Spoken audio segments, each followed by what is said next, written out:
सदवन्द्याणम् तिहुवणहिदमधुरविशदवकाणम् अन्तातीतगुणाणं नमो जिनाणं जितभवाणम् सहजानन्दचैतन्य प्रकाशाय महीयसे नमो नेकान्तविशान्त महिम्ने परमात्मने स्वसंवेदनसिद्धाय जिनाय परमात्मने शुद्धजीवास्तिकायाय नित्यानन्दचिदे नमः नमो हरिहन्ताणं नमो सिद्धाणं नमो वायरीयाणं नमो वत्सायाणं नमो लोय सर्वसाहम्। अनंत अनंत परम सिद्ध भगवान की, पंच परमेष्ठी भगवान की, परम पूज्य आचार्य भगवान कुंद कुंद स्वामी की, परम पूज्य आचार्य भगवान अमृतचंद्र स्वामी की, परम पूज्य आचार्य भगवान जयसेन स्वामी की, परम पूज्य आचार्य भगवान गुरुवर विशुद्ध सागर जी महाराज की सनातन जैन धर्म।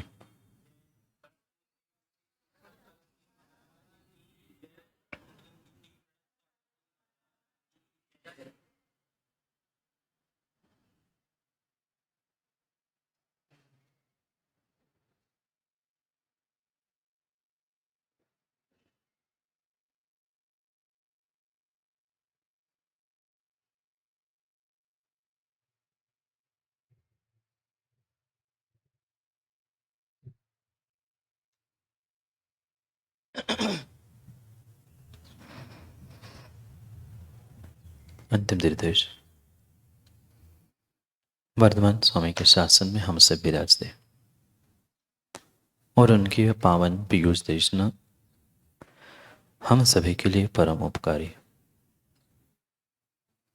उपकारमयी देशना को समझने के लिए जो अनुयोगों की व्यवस्था थी, उन अनुयोगों में महान अनुयोग द्रव्यानुयोग, और उस द्रव्यानुयोग के रहस्य को समझने के लिए हम सभी यहाँ पर पंचास्तिकाय ग्रंथ का स्वाध्याय करें।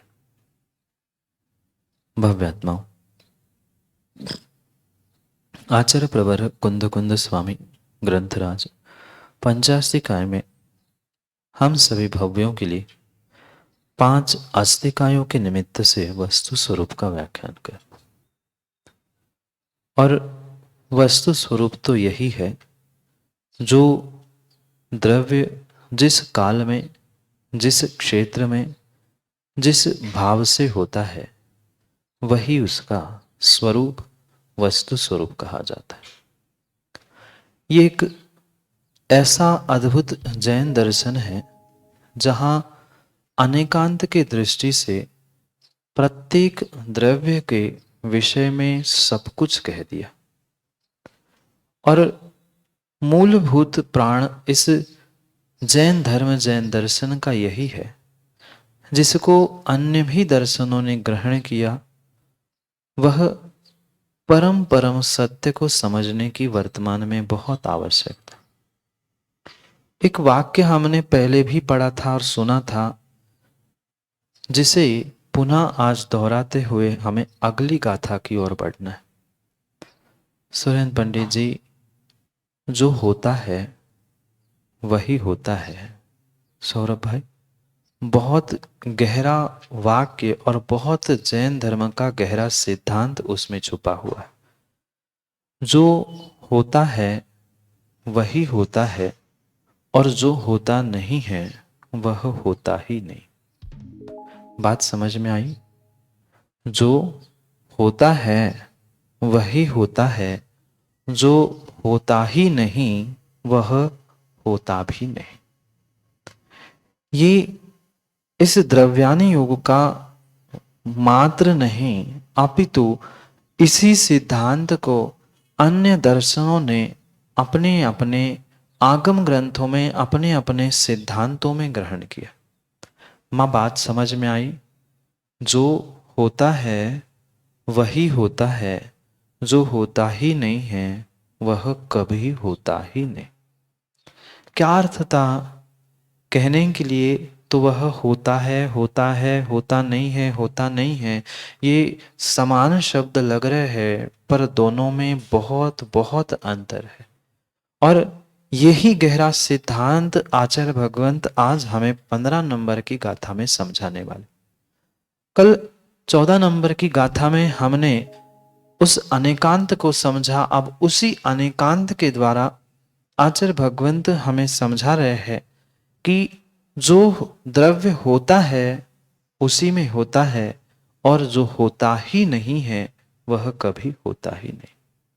क्या तात्पर्य था आचार्य भगवंत का? यहां पर उस सत और असत की विवक्षा को समझने की आवश्यकता है। सत यानी है सत्ता रूप, असत यानी नहीं है। जो सतरूप होता है वही वही वही मात्र और मात्र परिणमनशील होता है, या उसमें ही उत्पाद व द्रव्य होता है। क्यों? क्योंकि हमने द्रव्य का लक्षण बनाते हुए ही इस सिद्धांत को समझा था कि उत्पाद व द्रव्य युक्तम सत, और सत द्रव्य लक्षण। इसलिए यहां पुनः उसी बात पर जोर देके हुए आचार्य भगवंत कह रहे हैं कि जो उत्पाद वह होता है वह किस में होता है? जो होता है उसी में होता है। जो पंक्ति लिखी आपने, जो होता है उसी में होता है, जो नहीं होता उसमें होता ही नहीं है। ये क्या है? यही सिद्धांत 15 नंबर की गाथा का है। जो द्रव्य सतरूप होता है, जो द्रव्य सतरूप होता है वही उत्पाद या वय को प्राप्त होता है, पर जो असत है ही नहीं, वह कभी उत्पन्न नाश को प्राप्त होगा? क्या कभी गधे के सींग में राके साचा उत्पाद व घटित होगा? क्यों नहीं होगा? क्योंकि वो सतरूप है ही नहीं। जो असत रूप होता है, जिसकी सत्ता ही नहीं होती, वह कभी भी परिणमनशील भी नहीं होता। अब इसी संदर्भ को आगे लेते हुए आचार्य भगवंत हमें उस सत असत का ही व्याख्यान कर रहे हैं। ये एक दृष्टि समझ में आई? जो होता है उसी में होता है, जो होता ही नहीं है वह कभी होता ही नहीं है। यानी जो सत रूप उपलब्ध होता है, प्राप्त होता है, वही व्यय को प्राप्त होता है, वही उत्पाद को प्राप्त होता है।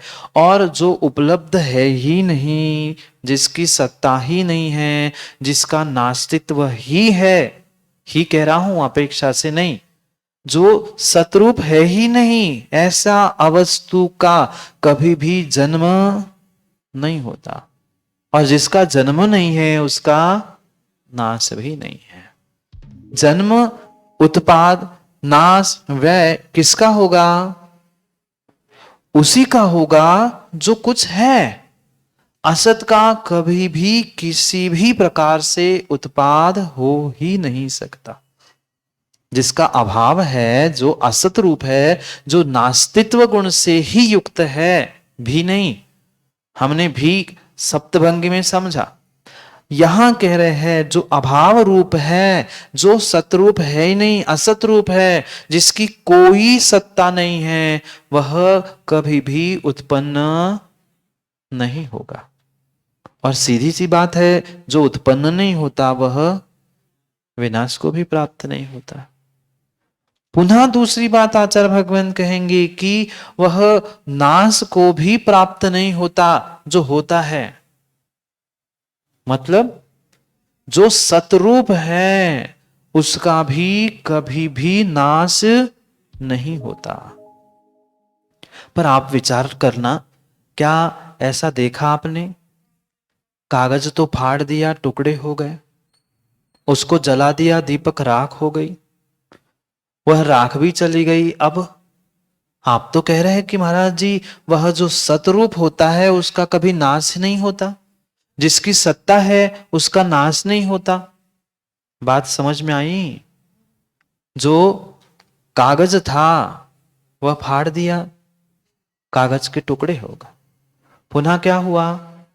उसी का जलाने के लिए प्रयोग किया, वो जल गया, क्या हुआ? राख हुई।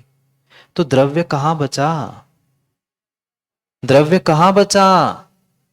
वहां किसी भी प्रकार से मां ये भूल किंचित भी नहीं करना, वहां द्रव्य का नाश नहीं हुआ था। सौरभ भाई, नाश किसका हुआ था? द्रव्य का नाश हुआ था। द्रव्य का कभी भी नाश नहीं होता। सुमतिनाथ भगवान की स्तुति में भी आचार्य भगवान समंतभद्र स्वामी हमें यही समझाते हैं, नैवा सतो दीपर पुद्गल भावतोस्ति। कभी भी सत का नाश हो नहीं सकता और असत का उत्पाद हो नहीं सकता। किसी किसी भी पृथ्वी के कोने में क्या गधे के सींग आपने देखे? देखे दादाजी? गधे के सींग देखे आपने कभी आपके सागर में? आप तो कहाँ थे? आप कह रहे थे रिटायर हुए, इंदौर में थे, तो वहां तो मिले होंगे एक आध गधे के सींग। वहां भी नहीं मिले? इतनी बड़ी सिटी में गधे के सींग नहीं मिले? गधा होता है, सींग भी होता है, पर गधे के सींग नहीं होते। इसलिए जो अवस्तु है, जो सतरूप है ही नहीं, जिसका सर्वथा अभाव है, वह कभी उत्पन्न हो नहीं सकता। और जिसका कभी वह सत है, सत्ता है, जो है ही, वह कभी नाश को प्राप्त होता ही नहीं। दो बातें समझ में आई? होता है वही होता है, और जो होता है वो कभी नहीं होता है। दूसरी पंक्ति में साथ लिख लो। एक तो लिख ली, होता है वही होता है, जो नहीं होता वह नहीं होता, होता नहीं है। पुनः उसके नीचे ये भी लिख लो, जो होता है वह कभी भी नष्ट नहीं होता, या जो होता है वह कभी नाश को, व्यय को प्राप्त नहीं होता, और जो नहीं होता वह कभी भी उत्पाद को प्राप्त नहीं होता। पहली पंक्ति क्या लिखी थी? जो होता है वही होता है। अब लिखो, जो होता है वह नहीं होता है। लिख लो, जो होता है वह नहीं होता, और जो नहीं होता वह भी नहीं होता। लिख लो, लिख लो, फिर अर्थ समझा देंगे। जो होता है वह कभी भी नहीं होता, और जो होता ही नहीं है, जो होता ही नहीं है, वह भी कभी नहीं होता। लिख लो, फिर पूरे एक एक शब्द का अर्थ समझेंगे। जो होता है वह कभी भी नहीं होता। क्या नहीं होता? नाश को, व्यय को, कभी भी विनाश को प्राप्त नहीं होता। पर जो होता ही नहीं है वो भी नहीं होता। जो है वो भी नहीं है, और जो नहीं है वो भी नहीं है। बात आई समझ में? जो है वो भी नहीं है, और जो नहीं है वो तो है ही नहीं है। यानी जो सतरूप है, सत्तारूप है, जिसका अस्तित्व है, जो मौजूद है, वह कभी भी नाश को प्राप्त नहीं होता। पर जो होता ही नहीं है, जिसका अस्तित्व नहीं है, सत्ता नहीं है, मौजूदगी नहीं है, कुछ भी नहीं है, वह भी कभी उत्पन्न नहीं हो सकता, और वो उसका नाश भी नहीं होगा। जैसे आपने, ठीक है, गधे के सींग नहीं देखे, पर आपको फूल तो मां बहुत पसंद होंगे। फूल तो कितने सारे प्रकार के आपने देखे होंगे, पर आज तक आपने कभी उस आकाश पुष्प को खोजा? गगन पुष्प मिला? क्या आकाश का फूल मिलेगा? क्यों नहीं मिलेगा? क्योंकि वह अवस्तु है, उसकी सत्ता ही नहीं है। ये गहरा सिद्धांत समझने की आवश्यकता है। क्या हुआ, एक बालक रो रहा था। पंडित जी, एक बालक रो रहा था, पता किया ये बालक किसका है? सबने कहा एक बंध्या स्त्री का यह बालक है। एक बंध्या स्त्री का ये बालक रो रहा है। फिर समझदार व्यक्ति ने निर्णय किया, जब बंध्या स्त्री का बालक रो रहा है तो उसको खेलने के लिए फूलों का गुलदस्ता दिया जाए।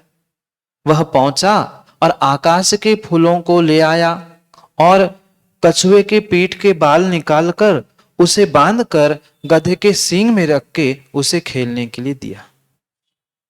बात समझ में आई कुछ?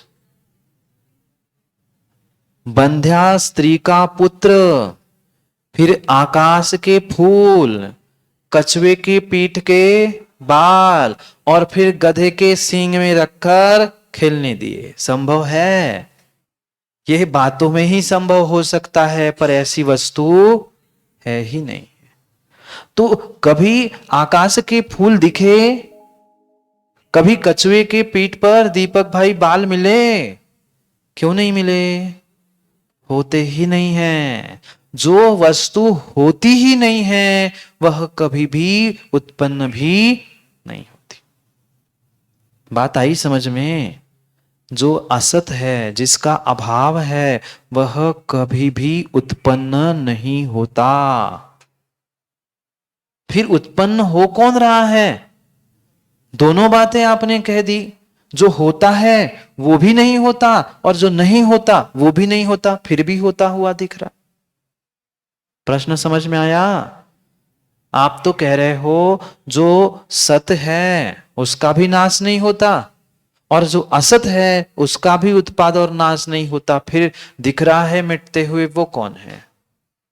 बदलते हुए दिख रहा है वो कौन है? वो भी होता है तभी होता है। कोई कठिन विषय नहीं है, मात्र शब्दों का हेर फेर और खेल चल रहा है। सिद्धांत इतना ही है, सत का कभी भी विनाश नहीं होता और असत का कभी भी उत्पाद नहीं होता। नैवा सतो जन्म स्तो न नाशो। असत का कभी भी जन्म नहीं होता और सत का कभी भी नाश नहीं होता। बहुत अच्छा दृष्टांत देते हैं। पुद्गल भावतोस्ति दीपक तम पुद्गल भावतोस्ति। क्या कहा दीपक? दीपक तम पुद्गल भावतोस्ति। कभी दीपक को, आरती को देखा आप लोगों ने? भगवान की दीपक से आरती करते हुए जो दीपक जलाया था वह बुझ गया।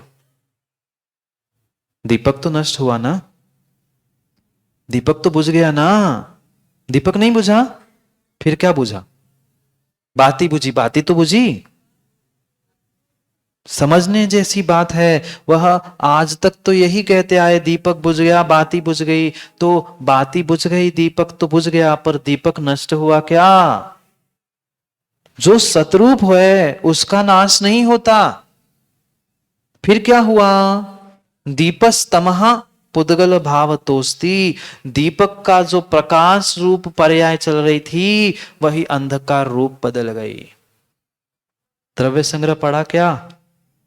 द्रव्य संग्रह का पुद्गल की पर्यायों को पढ़ा क्या? सद्दो, बंधो, सुमो, थूलो, संठान, भेद, तमच्छाया, तमच्छाया, तमच्छाया। तम क्या है? तम यानी अंधकार, उद्योत यानी, वह दोनों ही पुद्गल की ही पर्याय है। मात्र अंतर इतना ही हुआ, जो प्रकाश रूप पर्याय थी वही अंधकार रूप हो गई। कुछ दिन बाद कोई समझदार व्यक्ति आया, उसने पुनः माचिस से दूसरे दीपक से इस दीपक को प्रज्वलित किया। क्या हुआ? वही अंधकार पुनः प्रकाश रूप हो गया। ये इस जैन दर्शन का मूल सिद्धांत है। इसको ही भगवत गीता में भी उद्धृत किया गया। अन्य सांख्य आदि दर्शनों ने भी इसको वैसा का वैसा उठा के ग्रहण किया। वो भी यही मानते हैं कि कभी कभी, पर समस्या ये है कि उनके पास मात्र एकांत है, दूसरी अनेकांत की बाजू स्यादवाद नहीं है, इसलिए मार खा जाते। बात समझ में आई? उत्पाद किसमें होगा?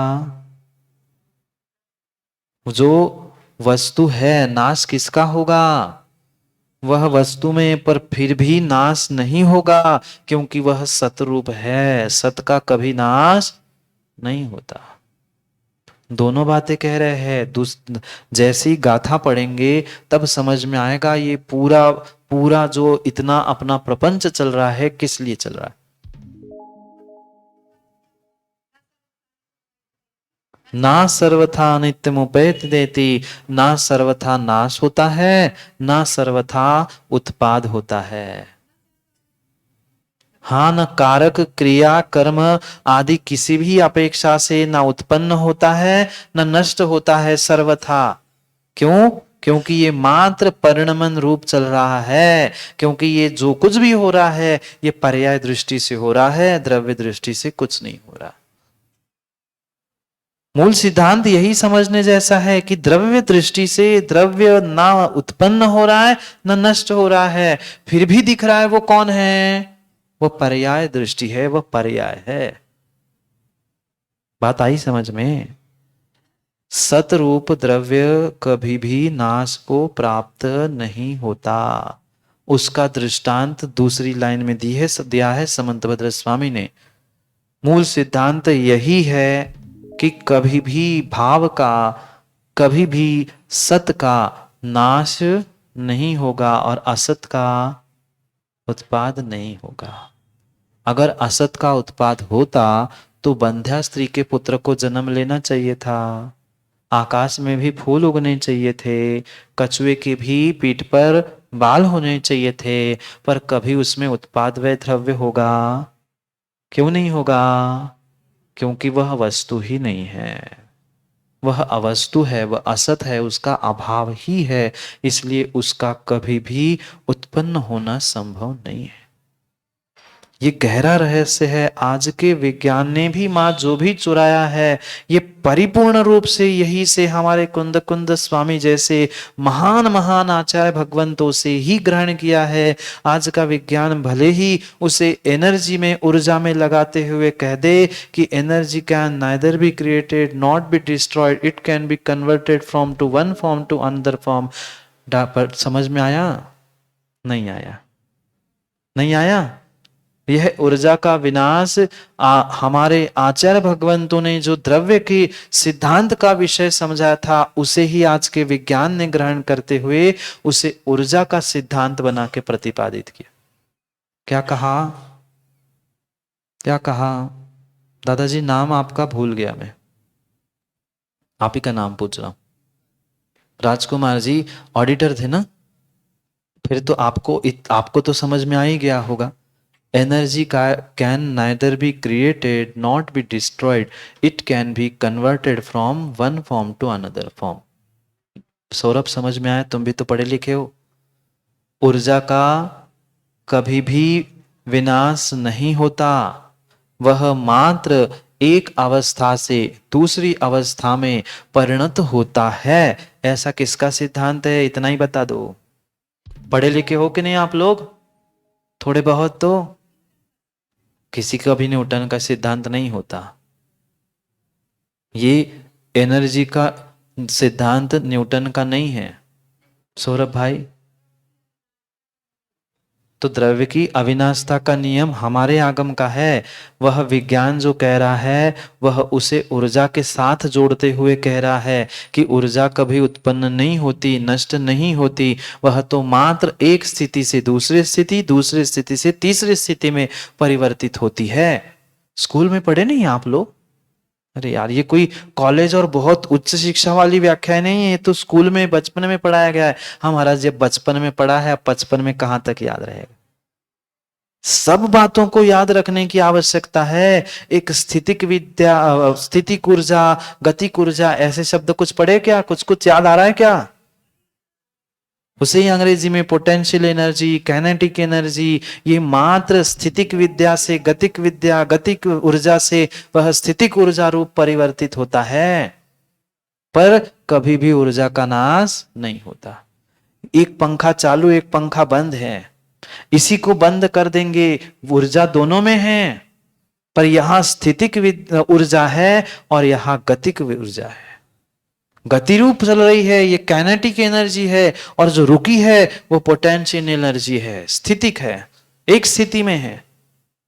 उस स्थिति से कभी गतिक रूप चलायमान रूप एनर्जी बदली, पुनः बंद कर दो तो वही एनर्जी नष्ट नहीं हुई, किसी भी प्रकार से वह एनर्जी नष्ट नहीं हुई, मात्र उसका परिणमन पर्याय रूप स्थिति रूप हुआ है।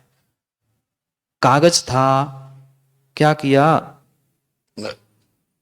कागज था, कागज को फाड़ दिया, कागज नष्ट हुआ, कागज नष्ट हुआ, कागज की पर्याय नष्ट हुई अखंड रूप। वही कागज को फाड़कर जला दिया, क्या हुआ? कागज की कागज पर्याय तो नष्ट हुई, पर राख किसकी बनी? कंडे की राख, लकड़ी की राख, कोयले की राख, कागज की राख भिन्न भिन्न है कि नहीं? फिर क्यों कहा अगर राख ही राख थी तो अलग अलग शब्द क्यों प्रयोग किया? मतलब यही था कि कागज की ही राख हुई है, राख भिन्न कुछ नहीं थी। फिर बदला कौन? वह पुद्गल वैसा ही था, कागज अखंड था तब भी, टुकड़े हुए थे तब भी, राख हुई थी तब भी, हवा चली और राख उड़ के जाके खेत में पहुंच गई, वही राख मिट्टी रूप परिणत हुई, वही पुद्गल परमाणु मिट्टी रूप परिणत हो गए, और वही पर पुनः कोई पेड़ जमीन से मिट्टी से उग के बड़ा वृक्ष बना। मिट्टी के ही परमाणु थे ना, मिट्टी के ही परमाणु ग्रहण करते करते करते वह वृक्ष बना, पुनः वो लकड़ी बना, और लकड़ी को छील के पुनः कागज बना। चक्र समझ में आया? कागज से पुनः कागज, कागज फटा, जला, राख, मिट्टी, लकड़ी, पुनः कागज। प्रत्येक द्रव्य की यही स्थिति है, कभी भी कोई भी द्रव्य नष्ट होता ही नहीं है। कोई द्रव्य किसी का भी नाश नहीं होता इस ब्रह्मांड में। जितनी वस्तु अनादि से है, वह प्रत्येक द्रव्य जैसा का वैसा भले ही नहीं है, पर वह है जरूर। ना द्रव्य जीव रूप कम हुए, ना द्रव्य पुद्गल रूप कम हुए, ना धर्म अधर्म आकाश काल, वे तो बेचारे तीन एक थे, तो वे तो नष्ट हो ही नहीं थे, होने ही नहीं थे। पर ना जीव नष्ट हुए, ना पुद्गल द्रव्य नष्ट हुआ, वे तो जितने थे उतने ही हैं। कितने हैं जीव? जीव कितने हैं? जीव कितने हैं? जीव कितने हैं? 4 बार पूछो कि भूल जाते। जीव तो अनंत थे, और उससे अनंत गुणे, उससे अनंत गुणे पुद्गल द्रव्य है। धर्म कितने? धर्म कितने? धर्म द्रव्य कितने? डर क्यों रहे हो? फिर बोलो ना, एक ही है। धर्म घुमाएंगे नहीं तो फिर निर्णय कैसे होगा? धर्म अधर्म और आकाश, ये तीनों एक एक है, और काल भी। बहुत बढ़िया, मैं यही सुनना चाहता था। काल द्रव्य एक है ना? काल द्रव्य कितने? कालाणु नहीं, काल द्रव्य कितने? द्रव्य संग्रह सौरभ भाई आपने भी तो पढ़ा होगा। काल द्रव्य कितने? कालाणु नहीं पूछ रहा हूं, वो तो सब पता है, वो व्याख्या गाथा सब पता है, पर छोटा सा उत्तर, इसको हमने पिछली गाथाओं में भी पहले समझने का प्रयास किया था। काल द्रव्य कितने हैं कि कितना है? मैं अपेक्षा ही नहीं लगा रहा हूं, जब द्रव्य की बात है, द्रव्य की अपेक्षा से ही बता दो काल द्रव्य की संख्या कितनी है। कैसे काम बनेगा? आगे कैसे बढ़ने से क्या मतलब? फिर बहुत बढ़िया। और किसी की कुछ राय? काल द्रव्य कितने हैं? सुरेंद्र पंडित जी, काल द्रव्य कि कालाणु? कालाणु एक है। हाँ, तो एक एक प्रदेश पर बैठा है, तो फिर काल द्रव्य कितने हुए और कालाणु कितने हुए सौरभ? कालाणु एक नहीं है, कालाणु भी असंख्यात है, और कालाणु मतलब ही काल द्रव्य है। कालाणु का ही अर्थ काल द्रव्य है। वह एक काल द्रव्य के अणु अनुरूप नहीं कि एक कालाणु। जितने कालाणु हैं उतने ही काल द्रव्य है। अब बोलो कालाणु कितने हैं? असंख्यात। और काल द्रव्य भी कह दो एक। फिर से पंच पाप पहले से ऐसा। काल द्रव्य और कालाणु असंख्यात असंख्यात असंख्यात असंख्यात ही है। कब बोल रहे थे? मैंने दूसरी बार पूछा कि वो एक हो गए, तीसरी बार पूछा कि उसके अंश हो गए, चौथी बार पूछा तो पता नहीं कहां गायब हो गए। पक्का निर्णय होना पड़ेगा, करना पड़ेगा, तब आगे की ये गाथा और सिद्धांत समझ में आ जाएंगे। कितने ही द्रव्य थे, जितने कालाणु पहले थे चौथे काल में, तीसरे काल में, पहले काल में, उतने ही कालाणु हैं। उसमें से एक भी काल द्रव्य या कालाणु नष्ट नहीं हुआ। ना पुद्गल नष्ट होता है, न धर्म या जीव कोई भी नष्ट नहीं होता। मात्र नरक के निगोद, निगोद से नरक, नरक से मनुष्य, तिर्यंच, स्वर्ग या ज्यादा मोक्ष, इसके अलावा कहीं जीव जाता ही नहीं है। जाता है क्या? नहीं जाता। न जीव का, न पुद्गल का, न धर्म न का, न आकाश, न काल, न अधर्म, कोई भी द्रव्य आज तक नष्ट नहीं हुआ। फिर भी क्या हो रहा है? फिर भी जो बदलाव हो रहा है ना, वो उसके गुण पर्याय का बदलाव है, द्रव्य का नहीं है। पर ये भी पक्का सुरेंद्र पंडित जी, पिछली गाथा के निष्कर्ष से हमें निर्णय करना होगा कि वह कथनचित द्रव्य का ही परिणमन वह पर्याय और गुण है। दवैति गच्छति ताइम, ताइन ताइम ससभावम, याद है पिछली गाथाओं को? वह दोनों प्रकार से समझना। एक अपेक्षा से कथन हो चुका, अब दूसरी अपेक्षा से कथन 15 नंबर की गाथा में कह रहे हैं। और किंचित भी आचार्य भगवंत भ्रमित होने के लिए हमें कभी अनिर्णित आधा अधूरा ज्ञान नहीं देते। अगर राजकुमार जी उन्होंने ऊपर वाली पंक्ति में निश्चय की व्याख्या की, द्रव्यार्थिक की व्याख्या की कि दूसरी ही लाइन में, दूसरे ही पद में कहीं ना कहीं व्यवहार और पर्यार्थिक की व्याख्या करेंगे ही करेंगे।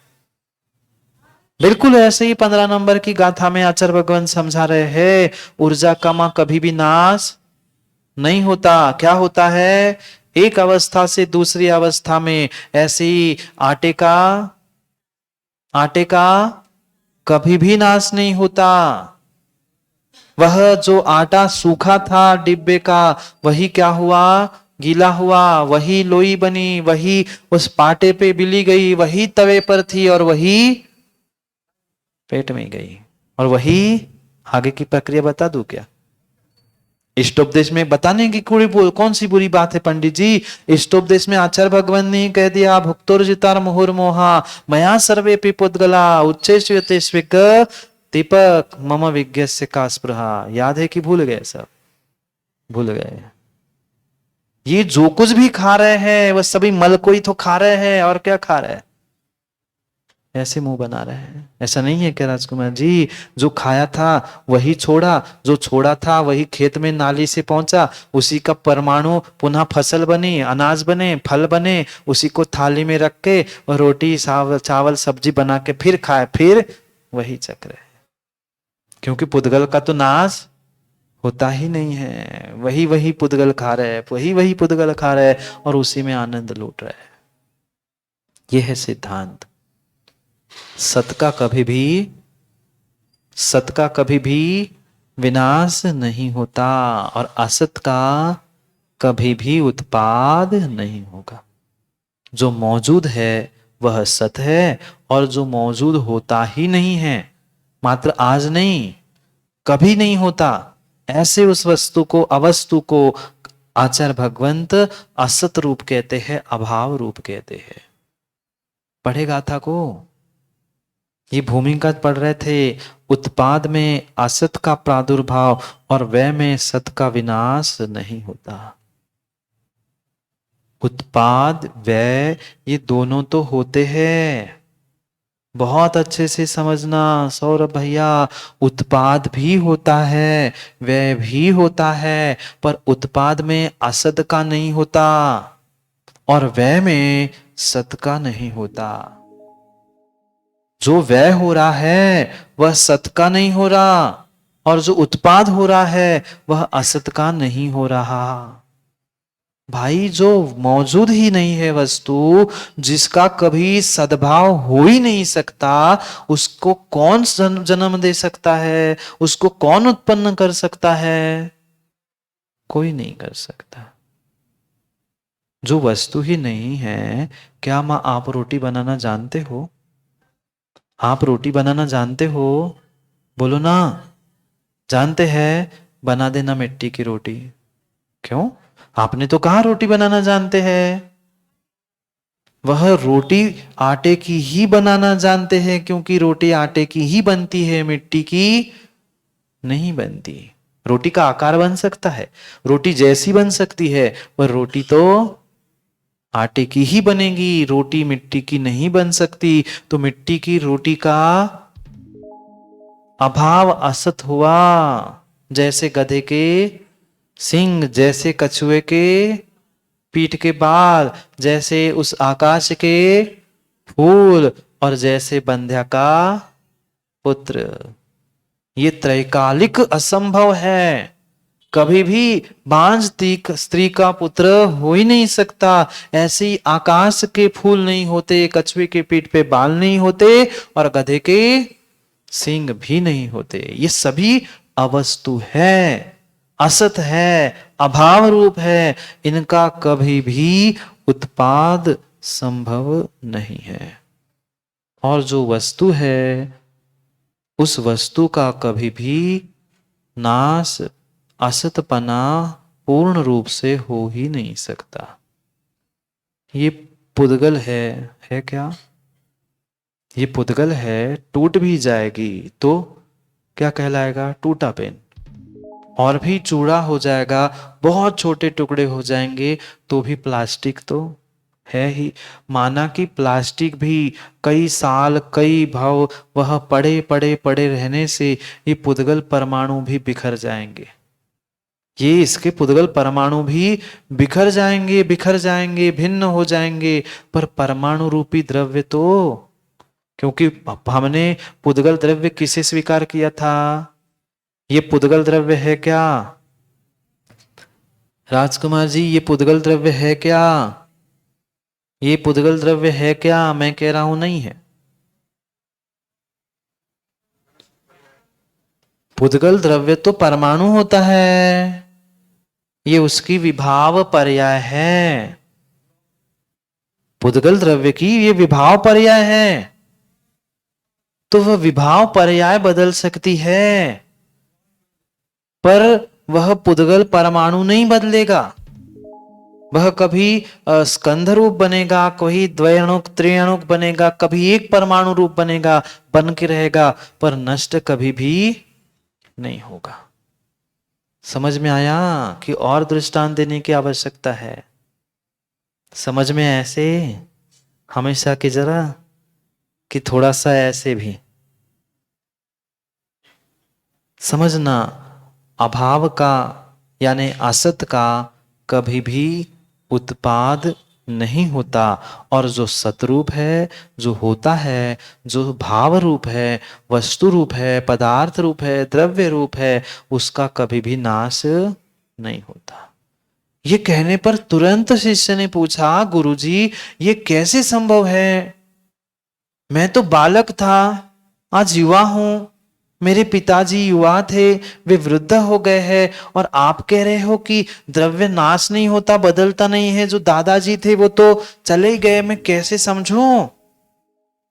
पुनः दूसरी पंक्ति में तुरंत आचार्य भगवान कहते हैं, बेटा ये गुण पर्याय जो परिणमन रूप दिख रहे हैं वह मात्र उत्पाद वय रूप, नाश होना उत्पन्न रूप दिख रहे हैं, ये गुण पर्याय रूप है, द्रव्य रूप नहीं है।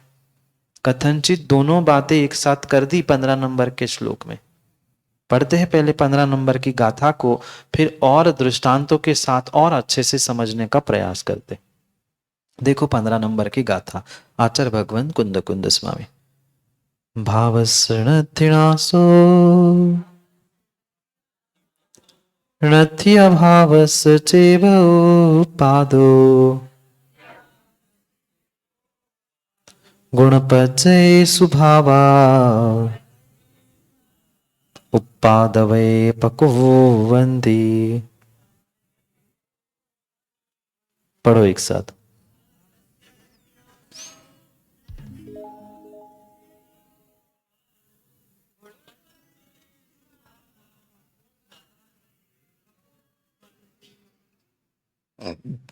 क्या कहा? भावस णथि णासो। समझ में नहीं आया? भावस्य यानी भाव का, भाव यानी पदार्थ, भाव यानी वस्तु, भाव यानी सत। जो भाव रूप है, सतरूप है, वह भाव णथि नासो, भाव का, सत का कभी भी नाश नहीं होता। अभावस्य च एव उपादो णथि। क्या लिखा? णथि अभावस्य चैव उपादो, यानी अभावस्य च एव उपादो णथि। अभाव का, असत का, अवस्तु का कभी भी उत्पाद णथि नहीं होता। फिर शिष्य ने पूछा, गुरुजी ये परिणमन दिख रहा है, ये कोई उत्पन्न होते कोई नष्ट होते दिख रहा है, ये कौन है, ये कैसे है? यह गुणपज्य सुभावा, ये भाव के ही, पदार्थ के ही, वस्तु के ही जो होता है ना, उसके ही गुण पर्याय जो अंग है, अवयव है, उसमें ही उपावय पकु बनती, उसका ही यह उत्पाद वय रूप करते हुए दिख रहा है। कौन कर रहा है उत्पाद वय? जो द्रव्य का गुण पर्याय रूप भाव है, या जो भाव गुण पर्यायों से युक्त है, वह गुण पर्यायों में ही करता है उत्पाद व्यय। द्रव्य में उत्पाद व्यय नहीं कर रहा, फिर किस में कर रहा है? गुण पर्यायों में। बात कहीं से कहीं भी घुमा लो, पर बात वही है। ये अपेक्षा से भिन्न भिन्न कथन कर रहे हैं। गुण और पर्याय द्रव्य से अलग होगी क्या? गुण और पर्याय द्रव्य से अलग होगी? द्रव्य गुण पर्याय से अलग होगा क्या? नहीं होगा। पर फिर भी मात्र कहने के लिए, समझने के लिए समझा रहे हैं कि द्रव्य का कभी नाश नहीं हो रहा सतरूप मानने से। इसलिए द्रव्य का नाश नहीं कहा, भावस्य, जो भाव रूप द्रव्य है, सतरूप द्रव्य है, उस सतरूप द्रव्य का कभी नाश नहीं होता। और जो असत रूप होता है, यानी जिसकी सत्ता ही नहीं होती, वह भी उत्पन्न नहीं होता। फिर भी जो उत्पाद व्यय आदि को प्राप्त हो रहा है, उत्पाद व्यय को कर रहा है, वो कौन है? वह गुण पर्याय भाव है। क्या लिखा? गुण पर्यायेषु भावा, वह गुण पर्याय रूप भाव है। भाव यानी पदार्थ, भाव यानी वस्तु, भाव यानी परिणाम भी। उसी द्रव्य का जो गुण पर्याय रूप भाव है, वही उत्पाद व्यय को प्रकुर्वन्ति करता है। समझ में आया? कुछ कुछ समझ में आया? वस्तु का कभी भी नाश नहीं होता। क्यों नहीं होता? क्योंकि अगर नाश ही हो जाता तो अपन ने जब क्लास शुरू की थी तब आप बचते क्या? क्योंकि नाश तो प्रति समय हो रहा है। फिर जो हमने क्लास शुरू की थी तब के आप चले गए होते, पूर्ण ही रूप से नाश ही हो जाता, तो मैं किसको समझा था? क्योंकि मैं भी वहीं नहीं बचता, ना आप वो बचते।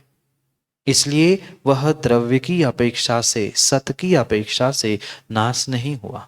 फिर भी नाश हुआ है, काल का भी नाश हुआ है, हमारे में भी उत्पाद व्यय हुआ है। वो कौन है, वो कौन कर रहा है? तो वह करने वाला गुण है और पर्याय है।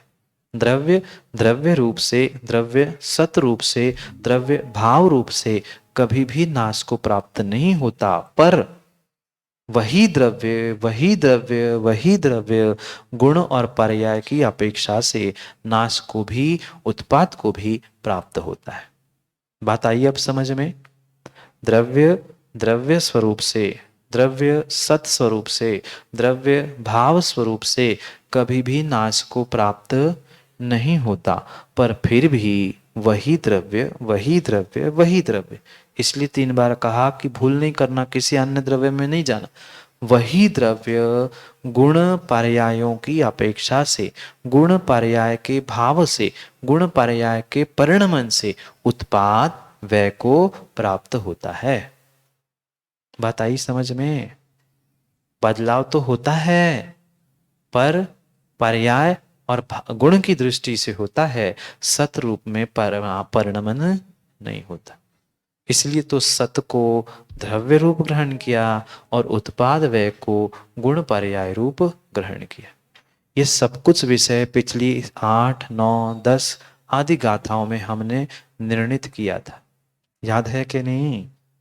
द्रव्य गुण और पर्याय तीनों का परिणमन हमने समझा, तीनों को संज्ञा, संख्या, लक्षण, प्रयोजन की अपेक्षा से अलग अलग समझा, पर वास्तविकता में उनकी अभेदी ही वृत्ति है, उसमें भेदपना नहीं है। पर फिर भी यहां समझाने के लिए पुनः आचार्य भगवान 15 नंबर की गाथा में कह रहे हैं कि सत का नाश नहीं होता। अगर सत का नाश मानते तो क्या होता? राजकुमार जी, अगर सत का नाश मानते तो क्या होता? तो कोई सत नाम की वस्तु ही नहीं बचती। सबका ही नाश, सबका ही नाश, नाश ही हो गया तो बची क्या? कुछ ही नहीं बचता, संसार नहीं बचता, न संसार में कोई वस्तु बचती। पर ऐसा दिखता है क्या? नहीं दिखता। बदलाव भी दिखता है, और फिर भी उस बदलाव के साथ द्रव्य रूप सतरूप कुछ ना कुछ दिखता है। इसीलिए वह सतरूप होने से उसका कभी नाश नहीं होता, पर असतरूप जो है, जो है ही नहीं है, उसमें तो कोई बातें ही नहीं है, उसकी बातें ही नहीं करो। ना वो उत्पन्न होगा, ना वो नाश को प्राप्त होगा। क्यों? क्योंकि वह अवस्तु है, असत है, अभाव रूप। ये जो कुछ भी होगा, जो होता है ना, उसमें ही होता है। जो सतरूप होता है उसमें ही वह कथनचित उत्पाद रूप पर्याय की अपेक्षा से होता है, पर जो होता ही नहीं है सतरूप, यानी जो असतरूप होता है, उसमें किसी भी प्रकार का परिणमन नहीं होता। पर परिणमन भी जो हो रहा है उस सत में भी, तो वह मात्र गुण और पर्याय की अपेक्षा से हो रहा है, सत की अपेक्षा से, द्रव्य की अपेक्षा से, भाव की अपेक्षा से नहीं हुआ। आया कुछ समझ में? हाउ तो कहो, थोड़ा सा समझ में आया? कभी भी ऊर्जा हो, चाहे किसी भी प्रकार का पदार्थ हो, वह सर्वथा नाश को प्राप्त नहीं होता। ये सर्वथा लिख के डबल अंडरलाइन कर लेना। ये दिमाग में भी लिखो तो डबल अंडरलाइन, कोष्टक, बोल्ड, इटैलिक सब करके लिख लो कि सर्वथा नाश नहीं होता। नाश तो होगा गुण पर्याय की अपेक्षा से, पर सर्वथा नाश नहीं होगा। अगर सर्वथा नाश हो जाता तो ब्रह्मांड नहीं बचता, ना ब्रह्मांड में कोई वस्तु बचती। इसलिए जो अन्य दर्शन अभी टीका आदि में अपन पढ़ेंगे, जहाँ अन्य दर्शनों का खंडन करते हुए आचार्य भगवान अगली भी गाथाओं में हमें समझाने का प्रयास करेंगे कि वस्तु का कभी भी पंडित जी निरन्वय विनाश नहीं होता। शब्द लिख लो, कल या आगे फिर कभी चर्चा करेंगे। निरन्वय या निरवयव, निरन्वय, निरन्वय, निरन्वय या निरवयव, निरअवयव, निरवयव, एक साथ लिखना निरवयव। या निरन्वय, दोनों शब्दों पे करनी है चर्चा। समय पूर्ण हो रहा है, कल उसे समझेंगे। शब्द भी नहीं समझ में आए हैं तो कल शब्दों को भी समझने का और उसके अर्थ को भी समझने का प्रयास करेंगे। नाश तो हो रहा है, पर कैसा नाश नहीं हो रहा है? निरवयव या निरन्वय नाश नहीं होता। इन सभी बातों को समझने के लिए सबसे पहले उन चार भाव और अभावों को समझने की आवश्यकता है, जिसकी व्याख्या आगे कुंद कुंद स्वामी कहने वाले हैं कि भाव अभाव, अभाव अभाव आदि आदि क्या कैसा है, उसके समय भी पुनः व्याख्यान समझेंगे। और कुछ अंशों में हमने पिछली गाथाओं में भी पढ़ा था, माँ याद है क्या? चार प्रकार के अभाव, चार प्रकार के अभाव पढ़े थे पिछली में, लिखे भी थे शायद कुछ कुछ लोगों ने। गाथा में, टीका में कहीं नहीं मिलेंगे। चार भाव पढ़े थे राजकुमार जी, प्राग भाव, प्रध्वंसा भाव, अत्यंता भाव और अन्योन्य भाव। शब्द तो याद है, उसके अर्थ भी पढ़ के आ जाना कल क्या लिखा था, तभी तो आगे के ये विषय समझ में आएंगे, क्योंकि भाव अभाव की व्याख्या शुरू हुई है। तो अभाव जो पड़े हैं चार प्रकार के, प्राग भाव, प्रध्वंसा भाव, अत्यंता भाव और अन्योन्य भाव। उस अन्योन्य भाव की अपेक्षा से हमें इस गाथा को समझना है। समझ में आया? अन्योन्य भाव जो पुद्गल का एक पर्याय से दूसरे पर्याय में होता है, वह अन्योन्य भाव। एक एक की परिभाषा आगे क्रम क्रम से समझेंगे, इकट्ठा एक साथ समझेंगे तो थोड़ा सा अपच हो जाएगा। आज बहुत दिनों बाद कुछ समझे होंगे, इसलिए आज थोड़ा सही पढ़ते हैं, अधिक पढ़ेंगे तो वो पूरा अपच हो जाएगा। इसलिए नए विषय को, नए सिद्धांतों को और नए शब्दों को पुनः कल समझने का या आगे कभी समझने का प्रयास करेंगे। जैसा वह विषय आगे बढ़ता जाएगा वैसे उन विषयों में हम समझेंगे। आज का विषय और आज का समय यही पूर्ण हुआ। कल पुनः समय पर समय की बात समझने के लिए समय पे मिलते हैं, क्योंकि समय पे किया गया काम समय को दिलाता है। बोली भगवान महावीर स्वामी की। नमो हरिहंताणं, नमो सिद्धाणं।